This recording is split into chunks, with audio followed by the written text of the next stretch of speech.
All right, man, two good games tonight. The Pistons, they tie it up at 1-1 on the Knicks. Got a little dicey in the fourth again, but this time they did not collapse. And then the Clippers and Nuggets go down to the wire, as they probably will every game of the series. And that's where we're going to start. Before I say nice things about Kawhi, I'm pretty sure the Nuggets had a timeout left on those last two threes by Brown and then on Jokic. And Jokic, he had the ball backing up to the three-point line with like 4 seconds left. There was time to call a timeout. Now, that is not a guarantee that you get a good shot against this great Clippers defense that would be able to set itself up before an inbound, of course, but it's just seeing that you have one timeout left and the three that you got to tie it was that flailing Jokic one. It's just a tough sight, okay? Anyway, we got to go to Kawhi. My goodness, shot making. Difficult shot making. Turnarounds. Pull-up jumpers. Almost all of them from mid-range. Whether it was putting Jamal Murray in actions, whether it was just having to make a tough shot over Aaron Gordon where you're going to have a tough time getting any actual space off. He did get a wide open three off of one Harden Zoo pick and roll there late. He had the three nearly falling down with three Nuggets around him to close the half. Unbelievable. And the Nuggets, they were trying to do a similar thing as a game one where they're throwing the doubles at him, and they were able to make him uncomfortable on, I would say, one play where he rushed the pull-up two over Watson, maybe like just a little bit. I am also operating with the shot did not go in, so I guess it's confirmation bias. But that was one of the few times of the game that he did not look just very under control. And to go from, game one where they were able to rush him a lot with the doubles, even if he still shot well from the field, to this, where, I think to start the game, it was a lot of like, where's Jamal Murray? I'm going to quickly go at him. I'm not going to give them time to... they're not going to double you often in the first quarter right away, but still, I'm not going to give them time to get comfortable. I'm going to go right away. And then eventually, the sliders were just on 100 for the guy. 39 points, 15 for 19 from the field. Unreal. There are other things to talk about, though. It was a good back-and-forth game where you saw most of the signature things for this team. Of course, Kawhi going crazy with all of his Kawhi mid-rangers. You had Murray-Jokic two-man game. You had Murray pull-ups. First off, Jamal Murray's baggy shirt was killing me. Also, I don't know how he didn't get a technical for picking up Norm Powell.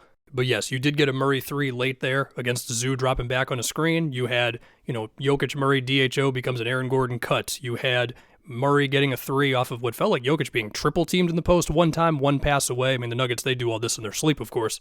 Murray looking comfortable. Even beat Chris Dunn on one drive, even if Chris Dunn's still going to make your life hell when he can. As you would also expect, Harden, Zubac pick and rolls. They also tapped into Powell getting into some two-man game with Zoo as well, whether it's like a floater on Jokic dropping back or Harden got like a 3 off of a couple of swing passes off of that. So if they can get anything with Powell like that, like running those handoff actions with Zoo so it doesn't have to be as heavy on Kawhi, Harden, Zoo, do everything please, because that was kind of what it's mostly been for the first two games for them.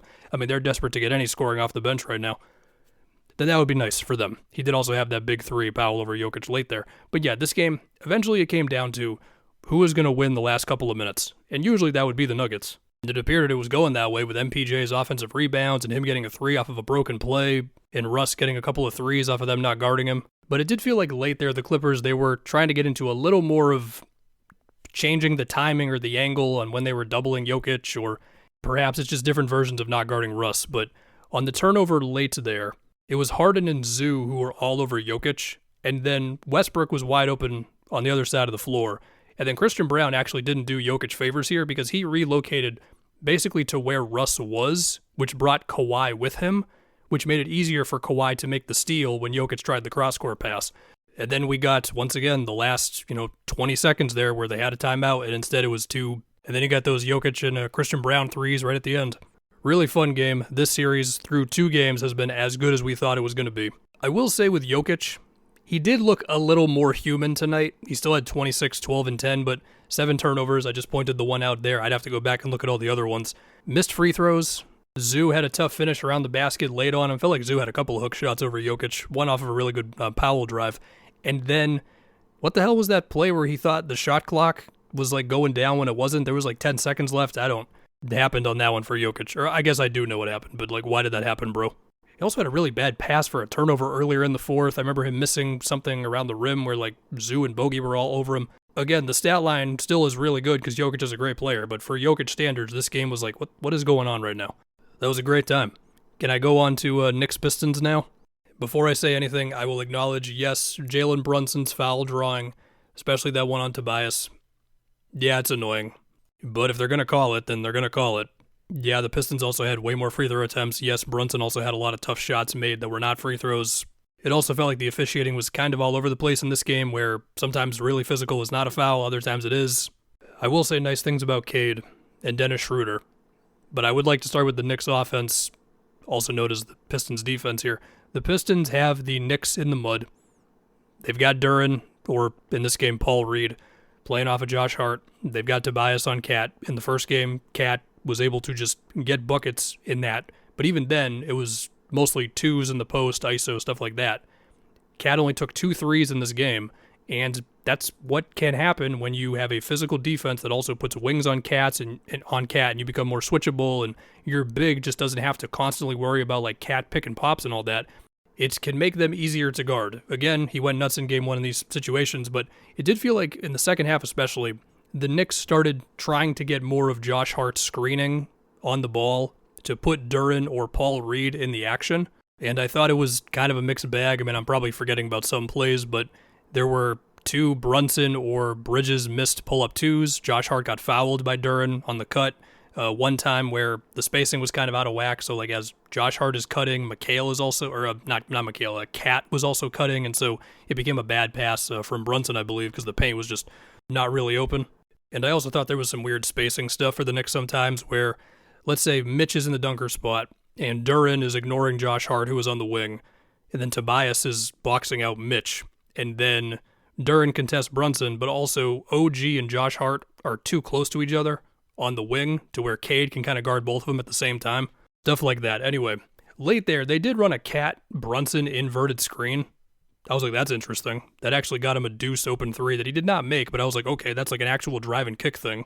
But yeah, they made it close there late through Brunson drawing fouls on Asar or Tobias, or getting an off-ball set for an open corner 3, or putting Beasley in the post. But yeah, it just feels like the Knicks are going to need either Cat to dominate in the post against, I'm going to keep saying Tobias, or they're going to need to put the Pistons bigs, if they continue to be on Josh Hart, in absolute hell through screen actions or DHOs or Josh Hart bringing the ball up or whatever. Because if the Pistons are comfortable on both of those things, then the Knicks are going to continue to be in the mud unless they just shoot really well on tough stuff. Besides that, McHale was pretty bad tonight. He did have a chance to tie the game up. What was he, 3 for 11 from 3? Okay. The Knicks also shot like really badly. I mean, from 3 overall in the game, but they were like 0 for 7 or 8 for their first few threes. Anyway, on to the Pistons.